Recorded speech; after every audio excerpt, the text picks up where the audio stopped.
حاليا بين 3 أشخاص وعناصر من الأمن الوطني بمنطقة طلاب بمعتمدية بير علي بن خليفة من ولاية صفاقس. وذكر المصدر نفسه أن العملية لم تسفر عن أي إصابات إلى حد الآن، مشيرا إلى سيطرة الوحدات الأمنية من حرس ووحدات تدخل وجيش على الوضع ومواصلة محاصرتهم للأشخاص ال3 الذين وصفهم بالملتحين، وكانوا على متن سيارة من نوع كليو ويحملون أسلحة من نوع كلاشينكوف.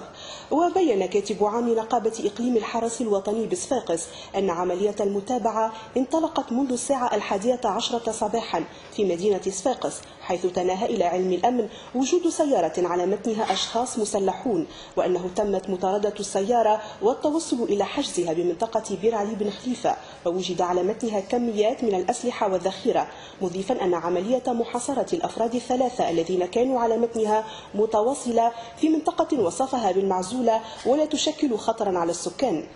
هذا وجاء أيضا أنه أسفرت عملية تبادل إطلاق النار المتواصلة إلى حد الساعة بين عناصر من الأمن والجيش الوطنيين من جهة والعناصر ال3 المسلحة من جهة أخرى بمعتمدية بير علي بن خليفة من ولاية صفاقس عن إصابة عنصر من الجيش الوطني وجندي واحد من عناصر فرقة تلائع الحرس الوطني بصفاقس. وأكدت مصادر أمنية في الجهة أنه تم نقل الجريحين إلى المستشفى الجامعي لحبيب بورقيبة بصفاقس لتلقي الإسعافات اللازمة، مضيفا أن حالة الجندي يمكن وصفها بالحرجة، في حين أن إصابة عون الحرس الوطني التي كانت